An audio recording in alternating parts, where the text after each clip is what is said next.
royalty, it's the fairy tale romance of a princess coming together with living history.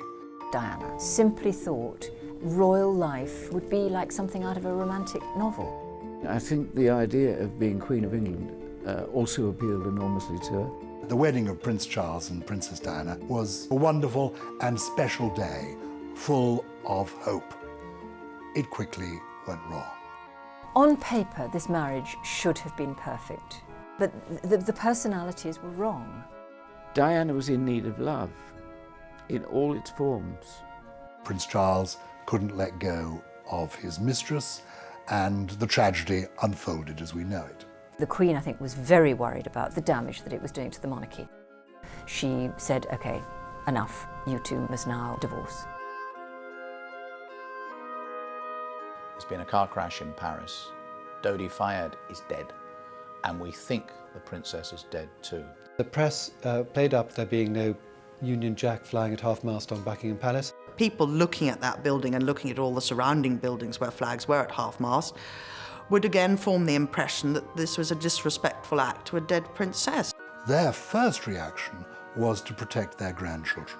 The Queen's job was to look after these boys at this traumatic, terrible moment in their lives, and she thought, let's go down at the last moment. But she completely misread the mood of the country.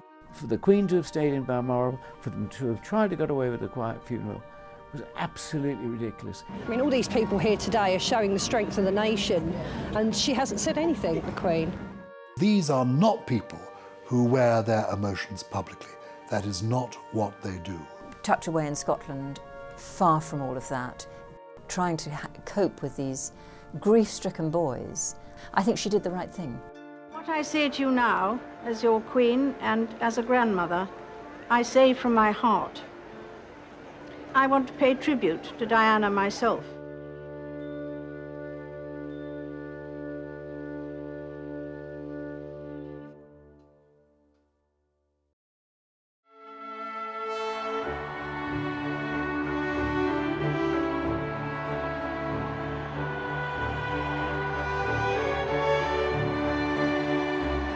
When she married Charles, she was desperate for somebody to love her.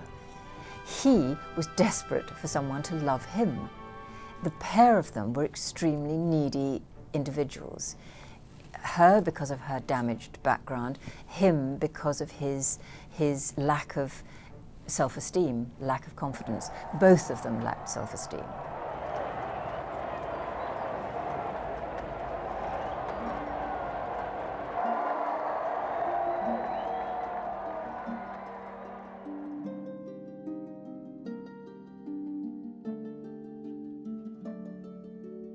Diana had a pretty disastrous upbringing. You know, her parents were constantly at loggerheads, enormous rows. She was a very sensitive girl, and it affected her enormously. Diana grew up in an abusive household. Her mother was in an abusive marriage. She gave her husband the children that he wanted. She finally gave him the son he was desperate to have, the son and heir. And she then saw an opportunity to have a happy life herself. She fell in love with somebody and she went off with him, fully believing that she would take her children with her. In the end, of course, her mother ran off with another man. Her father drank too much. Prince Philip always disliked the Spencers and because of their behaviour, the mother and father. And this did affect Diana. In the custody proceedings, Frances Shandkid, as she became, lost custody of all four of her children.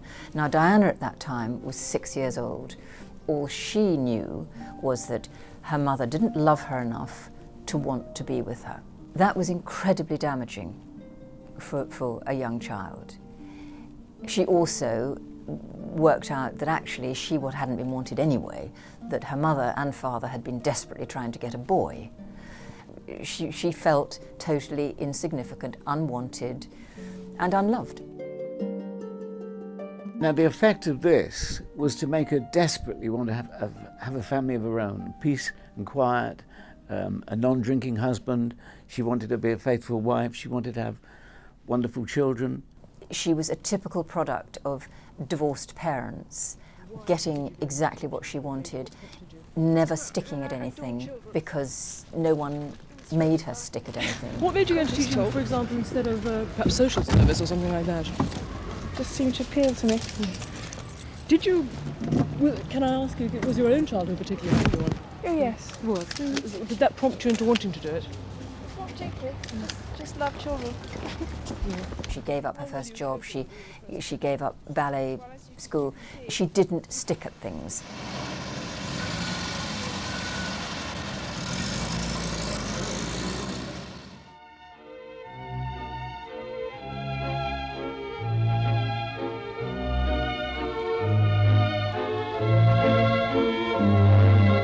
Prince Charles now joins you in having a look at his baby sister, but perhaps he prefers his toys.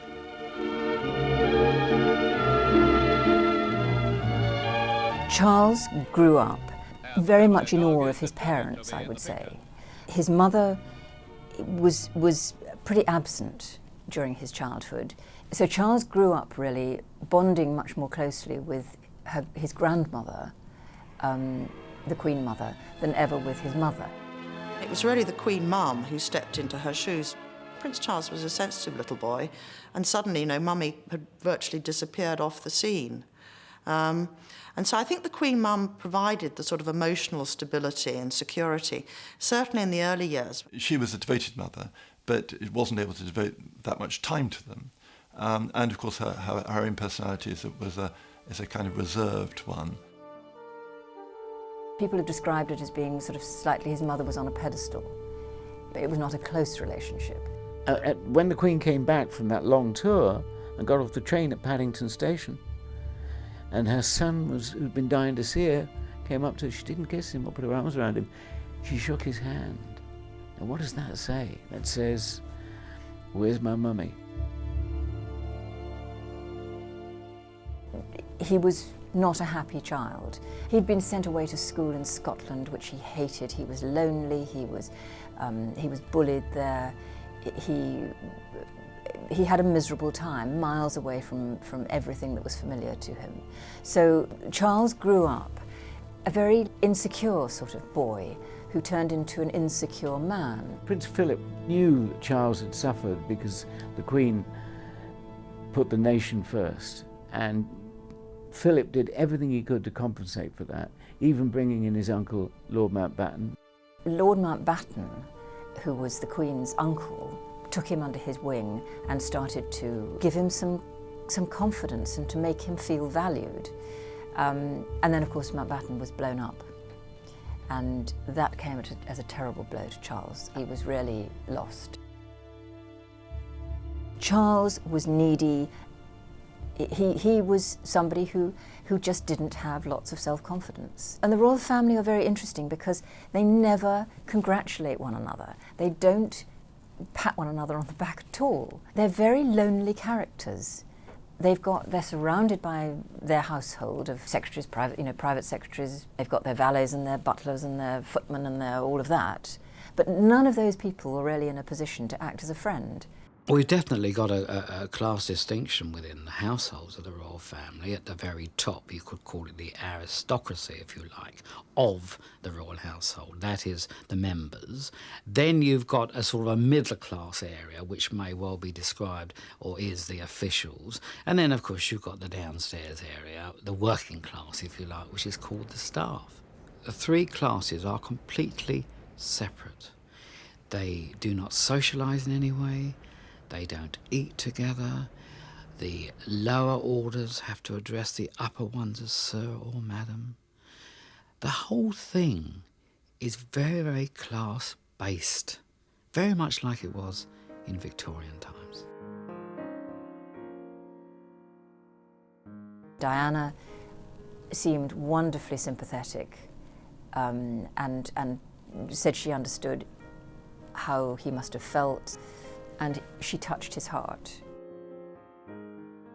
It was during a weekend house party that Prince Charles and Lady Diana took notice of each other for the first time. It was 1977. Prince Charles came to stay as a friend of my sister Seward for a shoot. We sort of met in a ploughed field. I remember thinking what a very jolly and amusing and attractive 16-year-old she was.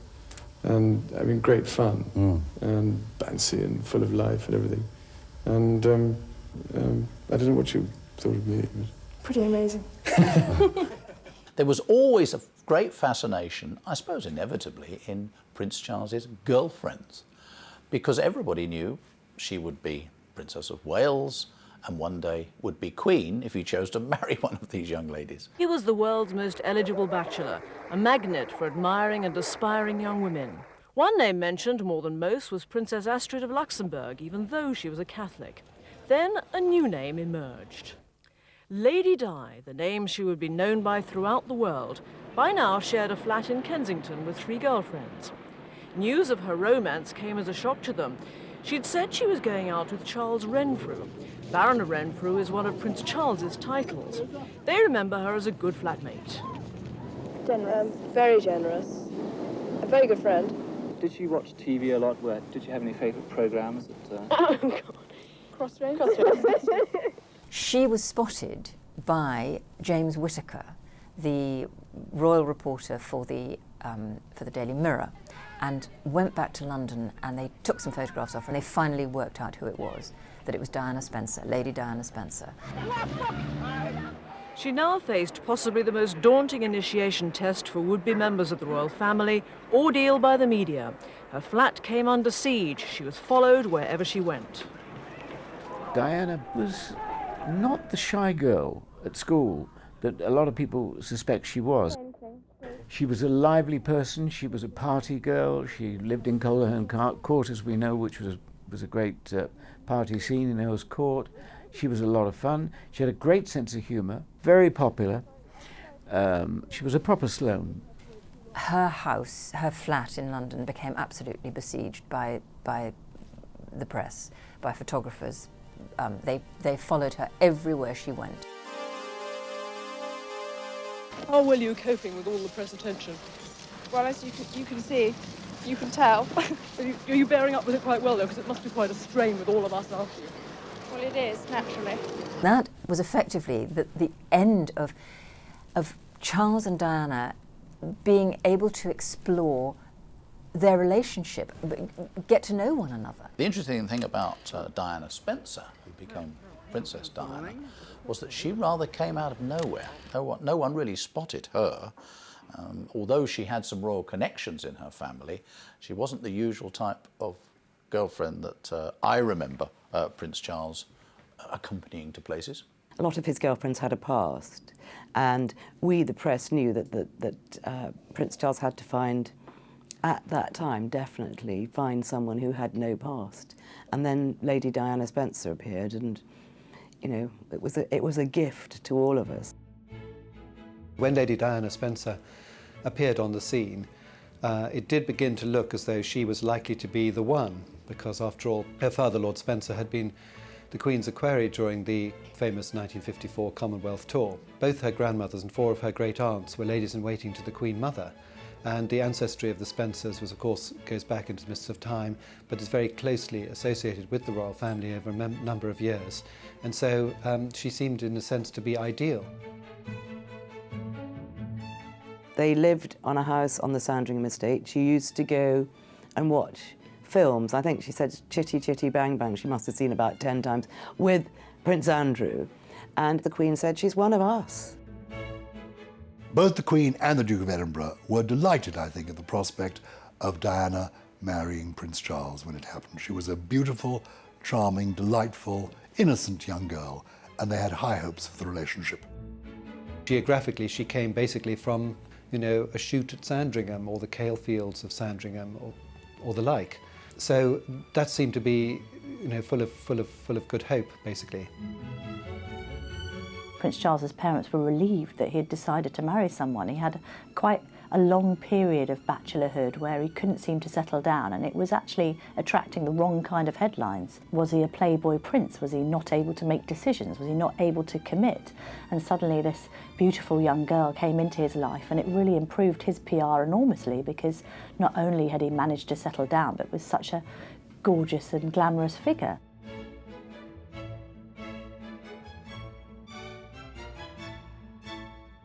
That marriage came about in a strange way.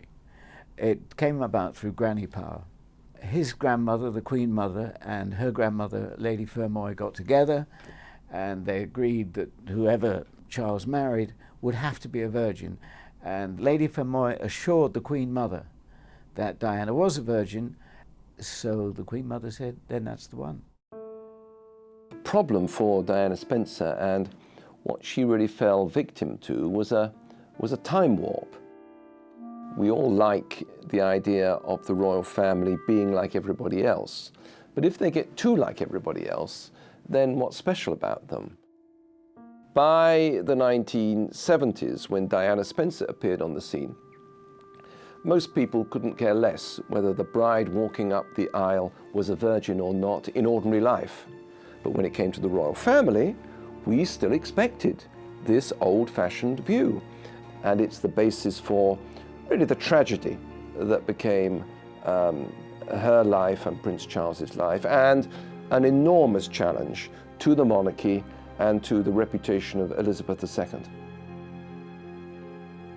In February 1981, the waiting was over. Buckingham Palace announced that Prince Charles and Lady Diana were engaged. The ring was a sapphire surrounded by diamonds.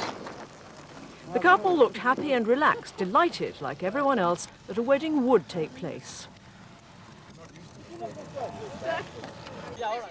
Earl Spencer and Lady Diana's stepmother celebrated among the crowds outside the palace gates. Inside, Lady Diana was facing up to a future she could hardly have dreamt of. Yesterday you were a nanny looking after children. Now you're about to marry the Prince of Wales, and one day you would, in all likelihood, be Queen. It's a tremendous change for someone, if I may say, of 19 to make all of a sudden, the transition. It is, but I've had a small run out to it all in the last 6 months. And next to Prince Charles, I can't go wrong. He's there with me. And I suppose in love. Of course. Whatever in love means. Yes.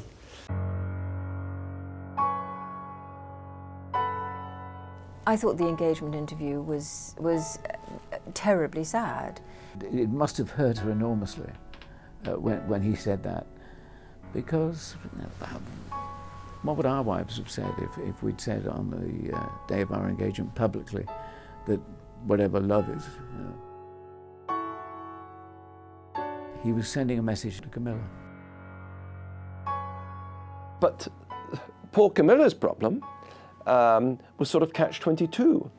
And when she met Prince Charles, she fell in love, they went to bed together, but that sort of automatically ruled her out as a future queen. The world didn't really know about Mrs. Parker Bowles at that point, and the thought that there was another woman in the background who was to some extent deciding when this marriage was going to take place and that it was all right for him to proceed with this marriage did give one some, additional fears on her behalf. It was an arranged marriage. Potentates, of course, were Camilla and Kangatrian. And the proposal which they set up, they stage managed, took place in the cabbage garden of Camilla's country house. I believe they were never in love. Diana was infatuated with him at the beginning. I think the idea of being Queen of England also appealed enormously to her, and it suited his purposes. He knew that he could carry on as before if he wanted to, and he did.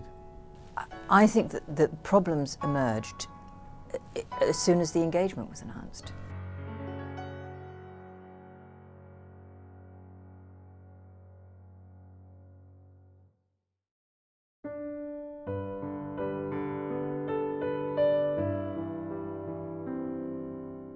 Everybody loved Diana when they first encountered her. When she went up to Balmoral that first time, the Queen and the Duke of Edinburgh were there, many members of the family were there, plus friends, and they all thought Diana was absolutely magic. I mean, she was funny, she was deliciously unsophisticated and easy. She didn't wear smart clothes, she fitted in brilliantly with the family. She mucked in with the picnics, she went fishing with Charles, she walked on the moors, she did everything that they did, and she made them all laugh. There was always a vulnerability about her, which was very attractive, and the slight need that one felt that she needed to be protected a bit. Charles was older, he could have looked after her, he could have taught her everything. Diana, she could have adapted to the life had she been a stronger and a different personality. The months between the engagement and the wedding were hectic, often exhilarating, sometimes trying.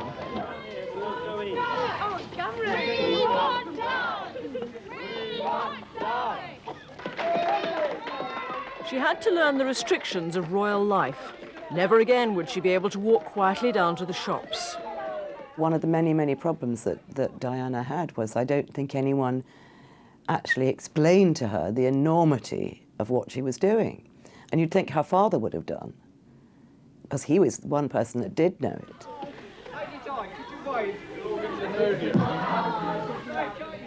Even if somebody did try to explain it to her, she could never have understood it, never have taken it in. Remember, you know, she was very young, she was not very well educated, she lived in a kind of romantic world. She read Barbara Cartland romantic novels. She simply thought life, royal life, would be like something out of a romantic novel. She would marry the prince she loved, she would be secure and safe, and I don't think she really understood what it would involve. Prince Charles had to keep the engagements he'd accepted before the announcement of the engagement, and this meant some separation.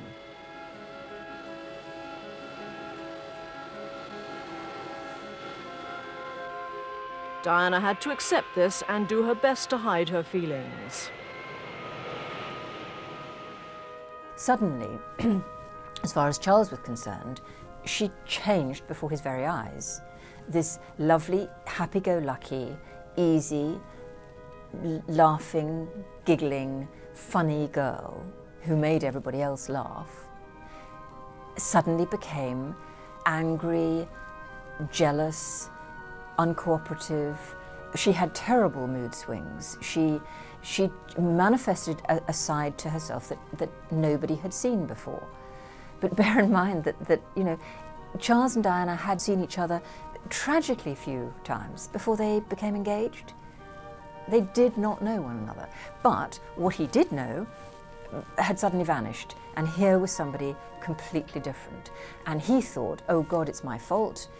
My kind of life is just, she can't stand the thought of it, it's all going to be too horrible for her. He didn't know what to do. His diary was filled 6 months in advance. He couldn't drop everything and tend to Diana. The Queen actually tried to bring Diana under her wing, but Diana was very reluctant. She thought, you know, she didn't want to have supper with the Queen, that was too boring. And so she'd find excuses. And so they never really formed a very close relationship at a time when it might have really helped Diana to do so. July the 29th, 1981. Wedding day had arrived at last. In a few hours, St. Paul's Cathedral would become the centre of the world. As dawn came up over London, preparations for the parade were well advanced. Horses were made to get up early. Outside Buckingham Palace and all the way to St. Paul's, the pavements were jammed with well-wishers. By the time they'd become engaged, it was almost too late for either of them to do anything about it. Charles didn't have the courage to call it off, and Diana, at the very last minute, she wanted to pull out of it, but it was too late. Lady Diana's mother, Mrs. Shand Kidd, had flown in from her home in Australia. It was her big day too.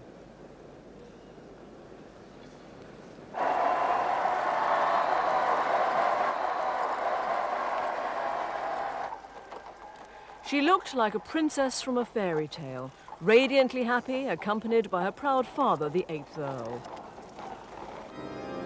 The rest of the royal family waited patiently for the bride. Now it was time for the bridegroom to get into position, with a wink for favoured friends. Outside, the glass coach arrived. The bride stepped down and let the world see and admire her dress. Ivory silk embellished with old lace and mother-of-pearl sequins. It had a train 25 feet long. She was still Lady Di, but only just. She was about to become the first English girl in 500 years to marry a Prince of Wales. The eyes of the world were on her, and she knew it.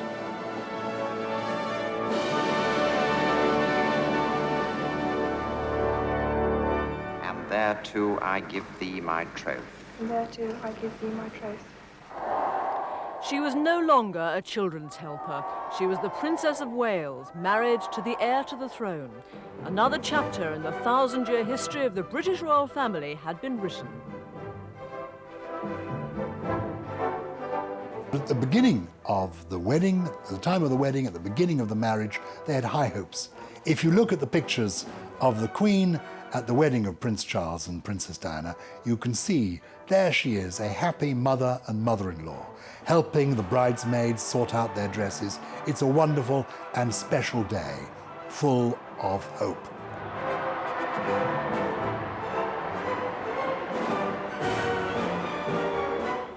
Gibraltar was the starting point for the honeymoon. They made a brief public appearance there before disappearing from sight for 2 weeks. It gave the people of the Rock a chance to express their loyalty, and Diana a chance to adjust to being Princess of Wales. The Royal Yacht Britannia was waiting at the quayside. Also waiting was an army of reporters, photographers and television crews. The main problem was making sure they didn't find out where the honeymooners were going. It was solved. They made a leisurely cruise along the Mediterranean and were not unduly disturbed.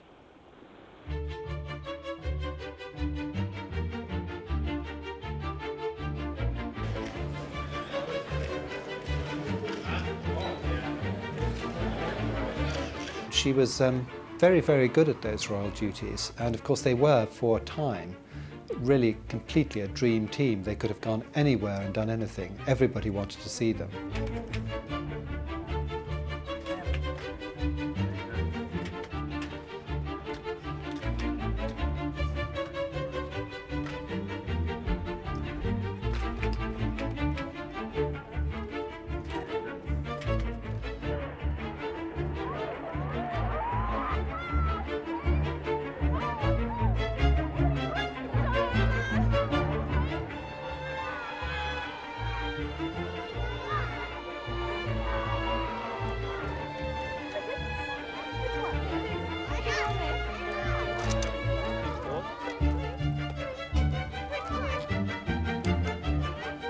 The royal couple appeared to all the world a perfect match. They seemed totally at ease together in public, and the prince was never slow to sing his wife's praises.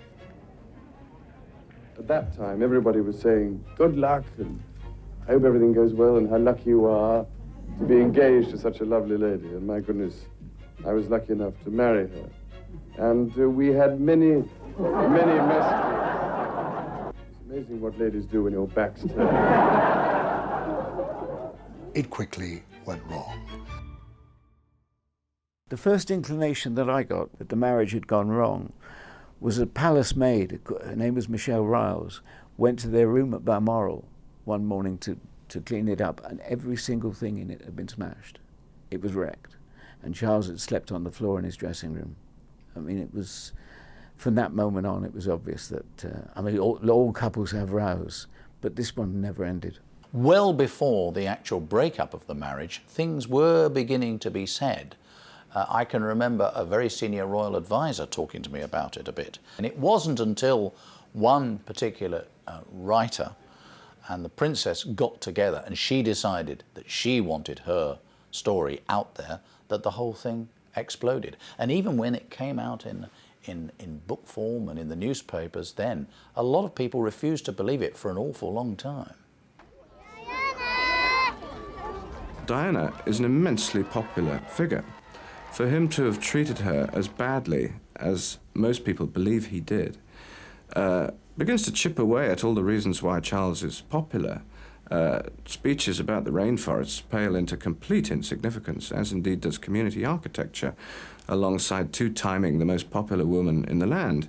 I've come to the conclusion that really it would have been far easier to have had 2 wives.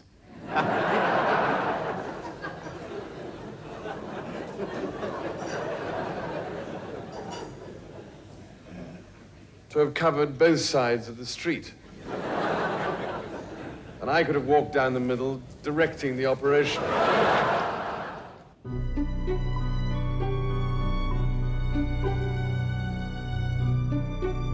The real complication was, I suppose, that he was really, I mean, subconsciously still attached in some way to Mrs. Parker Bowles, and that was difficult. And when she minded about that. If she hadn't minded about that, it would perhaps have all just calmed down and sort of settled into a sort of routine. It is very curious that in a country where our media is often considered very intrusive, particularly some newspapers, that nobody seemed to cotton on to the fact that the royal marriage was in such trouble. I don't think any of us knew. I really feel that we were, you know, that there was this facade that they were putting up, it really foxed us all, and there was no reason for us to know that Diana was so unhappy. I think, as far as the relationship was concerned, it's amazing, really, when you consider the press scrutiny, that the one thing the press didn't find out about was Camilla Parker Bowles. Of course, Diana knew, but at the time that was all going on behind anyone's back. Nobody in the press knew that Camilla Parker Bowles was on the scene as she was. When the marriage had irretrievably broken down, friends who recognised that he was absolutely in the depths of despair reintroduced him to Camilla Parker Bowles. Camilla was always very open about her love life. She had a predecessor, a grandmother or something like that, Mrs. Keppel, who'd been a mistress of a previous Prince of Wales. And so it is said, and she's never denied it, that when they first met, she actually said to Prince Charles, you know, well, my grandmother slept with your grandfather. How about it? When he was interviewed by Jonathan Dimbleby, and asked whether he'd committed adultery, he again told the truth and said, yes, but only when the marriage had irretrievably broken down. That was the truth.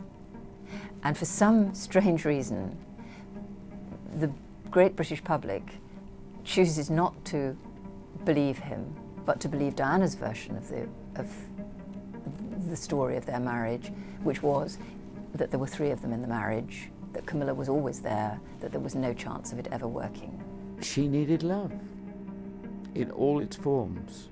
She was an attractive, glamorous woman in her prime, and her needs weren't being met at home. We know that. She had lots of lovers. He had just one. She talked about there being 3 in the marriage. She didn't mention the others. But all was not as it seemed.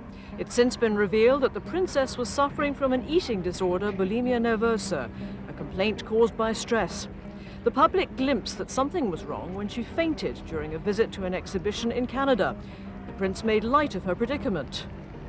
It's really entirely due to the extremely advantageous conditions that pertain in British Columbia, the weather, and the general fertile conditions which have ensured that she's about to have 60-plets, which is really why she fainted.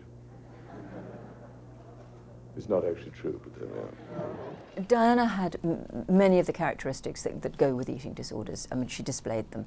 I do know that it began when she was on honeymoon. She was eating and then making herself vomit. The psychiatrist she saw was treating her for anorexia, but later bulimia was what she mostly did. It's an addiction, like any other addiction.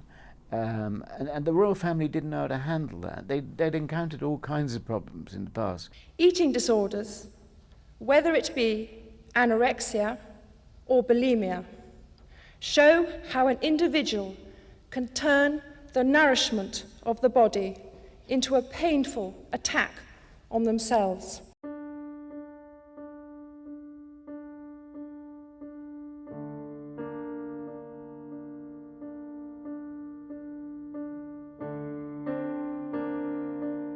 The couple had spent a month apart when they reunited to visit Welsh flood victims. But after a few hours together, Prince Charles went straight back to Scotland. The rumours about their marriage were now presented as fact. When the marriage really started to break down, Diana used to go and see the Queen. Now, nobody sees the Queen without an appointment, but Diana used to wait in the pages' vestibule until the Queen's last visitor, if you like, had left. And then she'd dash in before the next one, and she'd just cry and say, everybody hates me, I hate my mother, I hate my sister, I hate my husband. And the Queen, not used to this kind of moral confrontation, just didn't know how to handle Diana. It really threw her. And as a result, she sat on the fence with Diana. And although she didn't particularly get on well with Diana, they were not the same sort of woman, it would be a great mistake to think that she blamed Diana for what went wrong. If anything, I believe that she and her husband, Prince Philip, put more of the blame on Prince Charles. The Duke of Edinburgh had a very difficult relationship with Charles.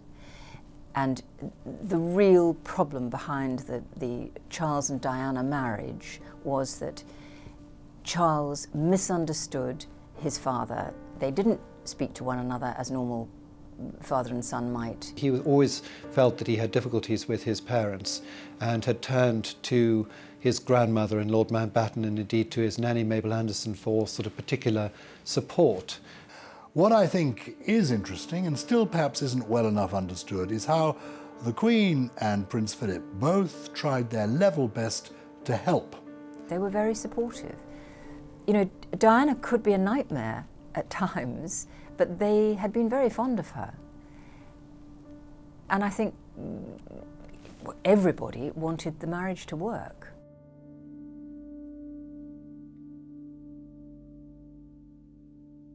Prince Philip made a very concerted effort to commune with her. The letters that Prince Philip wrote to Diana, you would expect them to be hectoring letters, letters telling her off. Such of those letters as been published shows immense sympathy and wish to help and wish to give support. And Diana herself said that she was very moved by them. The Queen and Prince Philip arranged meetings between Charles and Diana to try and be a kind of royal relate, marriage counselling service. They tried to provide that, but to no avail. And when the marriage clearly was ready to collapse, they felt, well, okay, it is collapsing, now better have done with it. I wish to inform the House that Buckingham Palace are at this moment issuing the following statement. It reads as follows. It is announced from Buckingham Palace that, with regret, the Prince and Princess of Wales have decided to separate. Their Royal Highnesses have no plans to divorce, and their constitutional positions are unaffected. This decision has been reached amicably, and they will both continue to participate fully in the upbringing of their children. William and Harry grew up in this very tricky household. They absolutely adored their mother absolutely adored them, and so did their father.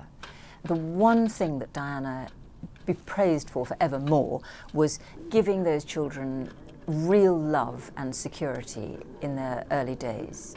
The people who loved her were the staff.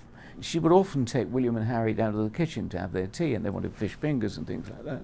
But if they had it upstairs, she would bring both boys down to the kitchen afterwards to say thank you. She was amazing in that way. But she didn't mask from them her feelings. And if she was unhappy, she let them know about it. And she would say to friends who said, look, is it right that you should be crying in front of your small boy? And she'd say, well, he's got to learn someday. What was so sad for these boys is that because the media took such a huge interest in Diana's private life, and she didn't hide it from the media, there were constant stories in the newspapers about Will Carling or about Oliver Hoare or whoever it was, James Hewitt. All these stories were appearing in the newspapers when these boys were at school. It must have been really, really hard for them, because little boys are horrible and they tease one another. And I feel that the real problem was that she had never been properly mothered herself, and therefore I think she didn't quite appreciate how to do it. Because I don't think that most mothers would allow their children to meet the lovers with such openness.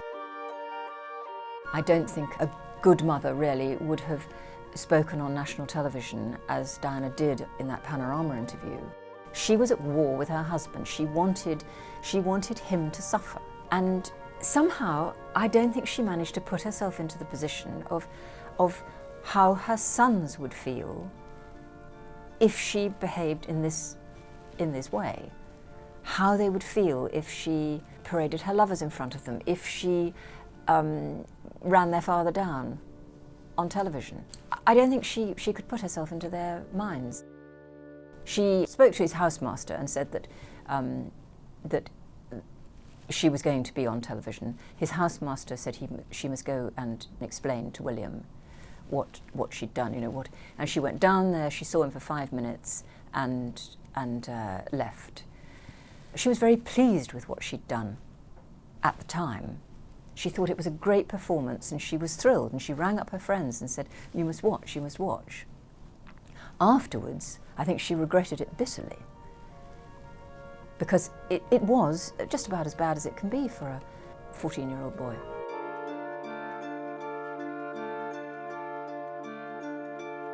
After the Panorama interview, that is absolutely why the Queen called time when she said, "Okay, enough, you two must now divorce." Whatever uncertainties the last few weeks may have brought, I want you to be certain of this: our work together will continue unchanged, especially now as Christmas brings its own painful stresses. I mean, now, of course, it's very easy for us all to say it was inevitable that it was all going to collapse. It wasn't at all at the time. In fact, it was just as shocking that it collapsed as that Edward VIII should have abdicated. It didn't seem possible that the Prince and Princess of Wales could part. The Queen and the Duke of Edinburgh, their attitude to it was entirely that, I think, of any other concerned parent. And distressed, of course, that it was happening in the middle of the limelight. But you must bear in mind they are not as conscious of themselves being in the middle of the limelight as you are. And to some extent, I think I do personally blame the media a lot for the continual hounding of them. And then, of course, unfortunately, they both, on both sides, began to sort of sup with the devil, feed the media in one way or another, and the rest you know, basically. It was a disaster. For them, it was a family drama. I asked Prince Philip about it once, and he said to me simply, "We're a family. We are a family. These things happen in families." And they coped with it as a family would, and their reaction to it was that of parents of their particular generation. Now, better have done with it. Let's, cleanly cut this thing and free Diana and start again. It was a friendship and holidays with Dodi Fayed that ensured that the last few weeks of her life were lived as they'd always been, never far from the spotlight. When it comes to a question of what the Queen thought of Diana's behaviour after the marriage broke up and her succession of boyfriends, and particularly Dodi Fayed and all that sort of thing, that's another issue. The Queen just simply didn't really understand Diana, and she didn't understand an urban girl who hated the country. She didn't understand the princess's approach to what the princess saw as her job, which was famously to be Queen of Hearts, to empathise with people, to go out, to be popular in a personal sense. One of the things that distressed the Queen and Prince Philip about Diana, Princess of Wales, and about Sarah Ferguson, who married the young Duke of York, was that the attention they got, they may have thought that it was for them as individuals. The crucial thing about anyone joining the royal family is understanding what the adulation is. When the Queen first became Queen and went on tours in the early 1950s, millions of people came out into the streets and cheered. And if the Queen had taken that attention for herself, it would have been corrosive. Celebrity normally is earned in some way by doing something remarkable, being a very good writer or a very good artist or a very good actor. Normally, you don't get celebrity just because of the family you were born into. The Queen knew the attention, the adulation was not for her, it was for the position of being Queen. Diana came into the family and became hugely famous and a superstar. That was anathema to the Queen. You don't do that. You just stand there and be yourself, right? But you don't reach out to people. Prince Philip was married to a woman who put the country first, and he had a daughter-in-law who put two daughters-in-law who put themselves first, and he couldn't tolerate that. She suddenly, overnight, became such a superstar and loved it and feasted on it. She fed herself emotionally on the adoration of strangers. And this caused a huge problem with Charles, because rather than being a support to him, she outshone him. And he felt that he had really important things to say, messages to deliver in speeches, and he would have Diana by his side, and the press ignored his speeches, and they talked about Diana's hairstyle or her clothes, and could she perhaps be pregnant again? And that repeated itself, and she stole his thunder. So that caused problems.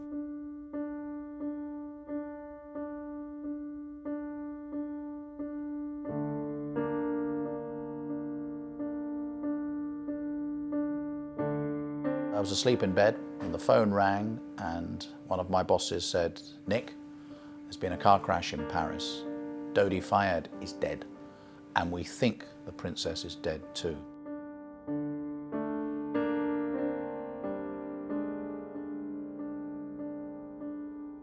So I obviously got up, got dressed, went straight to the studio in the middle of the night, and then was really on television, I have to say, for the next week, really. At first, ambulance crews managed to keep the princess alive, but her heart had stopped beating by the time she was admitted to hospital. The surgeons fought for 2 hours to restart her heart.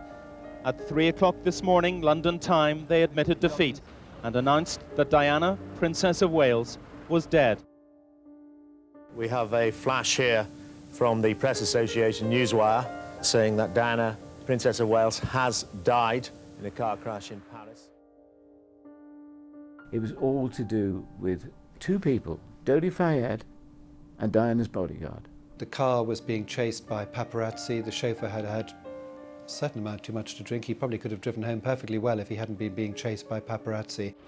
This is what's left of the Mercedes in which the Princess of Wales and her companion Dodi Al Fayed were being driven back to his house. Witnesses say the car was being pursued by photographers on motorbikes. Whatever the cause, it's clear that when he entered this tunnel alongside the River Seine, the driver lost control, crashing into a pillar on one side, then with full force into a wall on the other. It's been speculated on that Diana would be alive today if journalists had not been pursuing them. It had nothing to do with the journalists pursuing. They could have been travelling at 10 miles an hour. And the journalists would have followed at 10 miles an hour. It was a state of chaos, and when there is chaos, accidents happen, and that's fundamentally what it was. You'd hardly recognise this as a car, the engine rammed up into the rear passenger area. Miraculously, Diana's bodyguard sitting in the front survived this. Dodi Fayed pulled a drunken driver out of the bar at the Ritz Hotel and put him in charge of a broken car. He then split the three-car convoy, which there's always supposed to be three cars, one in front, one behind, and the one containing the royals in the middle. Dodi split it up, sent the other two on a decoy mission, so they were on their own. The policeman allowed this to happen. He should never have allowed it. He strapped himself in, he put his seatbelt on, he didn't tell her to. Dawn had not yet broken over Buckingham Palace as people began to arrive to pay their respects. Young people grieving for a princess they regarded as their own. She was young herself, she was fresh, she was, I think she showed that the royal family wasn't something that was still stuck in the 18th century. The people everywhere not just here in Britain, everywhere, they kept faith with Princess Diana. They liked her, they loved her. They regarded her as one of the people. She was the people's princess. And that's how she will stay, how she will remain in our hearts and in our memories forever.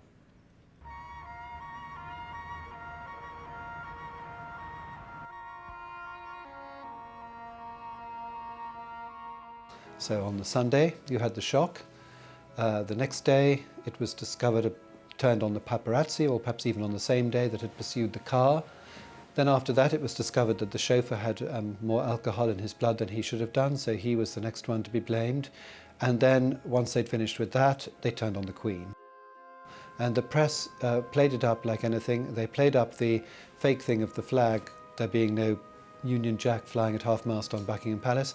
I tried to tell ITN time and time again, why don't you film Windsor Castle, which has its flag at half-mast? Surely that makes a certain point. Didn't quite fit what they were interested in. They wanted the stark flagpole, the monarch who did not care, and so forth. We didn't whip up hysteria. I always get a bit cross when people accuse us of that. The British people felt very deeply, most of them, about Diana. Now, I know it's tradition that the flag flies at Buckingham Palace when only the royalty are there, but I really would have liked to have seen the flag flying half-mast there as well. You almost felt that if you walked past Kensington Palace or Buckingham Palace without a bunch of flowers in your hand, you might be lynched. I mean, all these people here today are showing the strength of the nation, and she hasn't said anything, the Queen.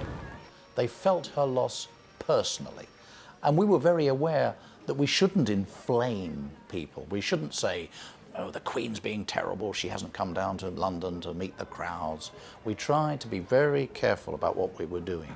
But the story just swept along. No one could have imagined what had happened to Diana and what would happen in the days that followed.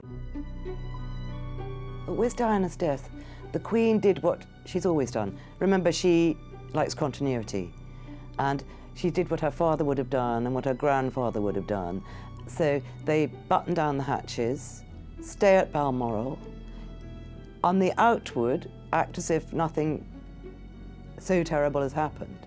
The fact that she was one of the most famous women in the world, that she was the mother of the future king and the former wife of her son, really cut no ice with the Queen. These are not people who wear their emotions publicly. That is not what they do. The idea of the British stiff upper lip comes from people like the Queen, her father, her grandfather. Actually, that's what it's about. You don't show your emotions in public, you protect your own, and that's what they attempted to do. Tucked away in Scotland, dealing with the grief and the shock and trying to cope with these grief-stricken boys. The Queen and Prince Philip have always been very close to their grandchildren, particularly William and Harry, I think, after the divorce.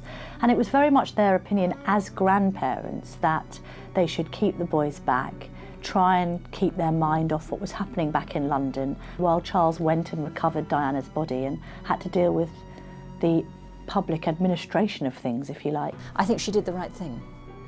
But she completely misread the mood of the country, because you're in the ivory tower of Balmoral. You don't know what's going down in London. They're the most cold people on this earth. The Queen was much criticised for staying in Balmoral, but I actually think that what she was doing there was putting the boys' family before anything else. And I don't think that she appreciated quite what was going on in London.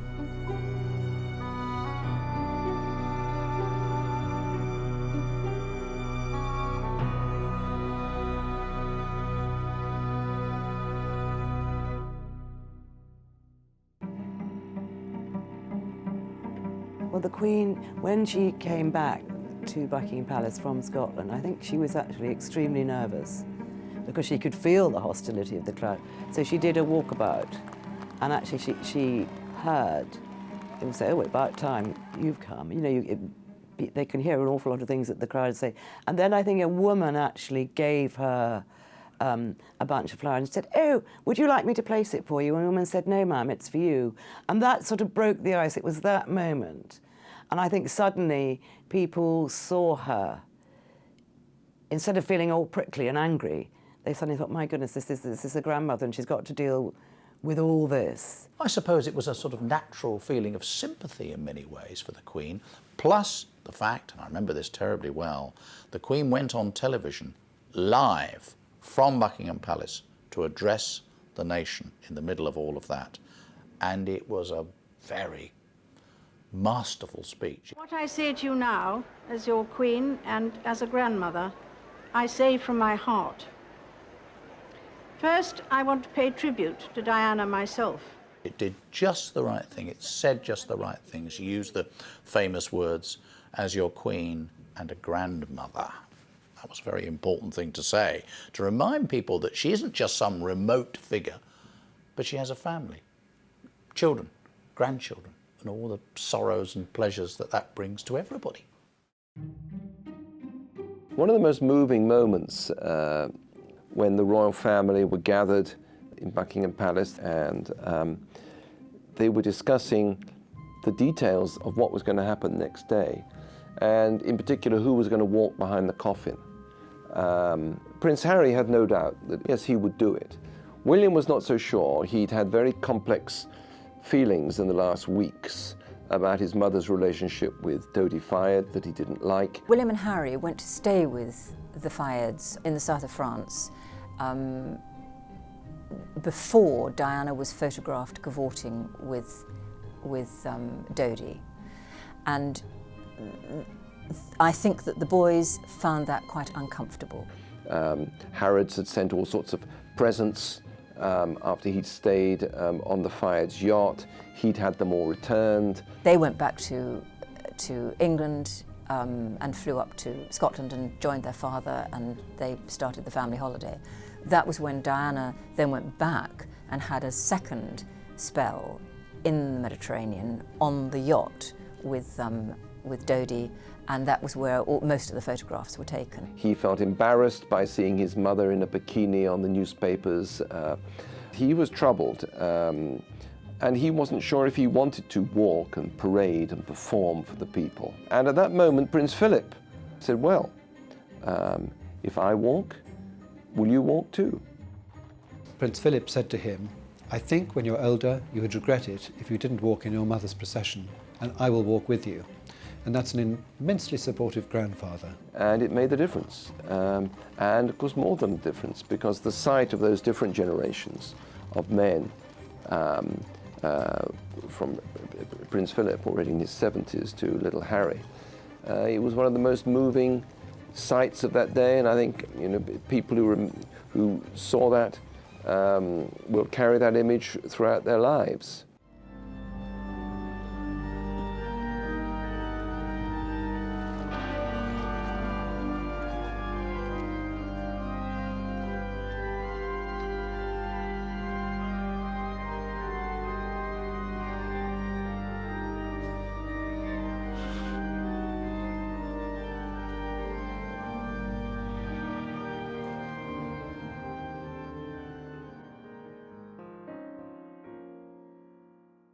I think Diana grew up and matured, and in the early days life was a bit frivolous, and she didn't want to be seen as anything terribly cerebral, and she would always say, me, I'm as thick as two planks. But I think she grew and she developed. She had the gifts which make for a successful princess. She was very glamorous, but more so, perhaps more importantly, she had a natural affinity with the sick and the young and the old and those who needed care. And it's something which can't be faked, and she had that in full measure. There's no question about that at all. I think she took on serious issues like landmines and AIDS and all those things. HIV does not make people dangerous to know, so you can shake their hands and give them a hug. Heaven knows they need it. She cared enormously. I mean, I do think she had huge compassion. She did inspire, I think, in many people a feeling of concern and sympathy, and that's what I was feeling for her. I mean, she did have huge empathy with strangers. She really was good at people she met who were suffering from cancer, who were who'd had terrible accidents, she was very, very good with those people. She had the common touch, and I think that is why people loved her. I mean, she became the most popular woman on earth, as we know. She was a brilliant communicator. She really connected with people. Again, mostly with strangers. But she did communicate with them and engage with them, and I think that's why people loved her so much.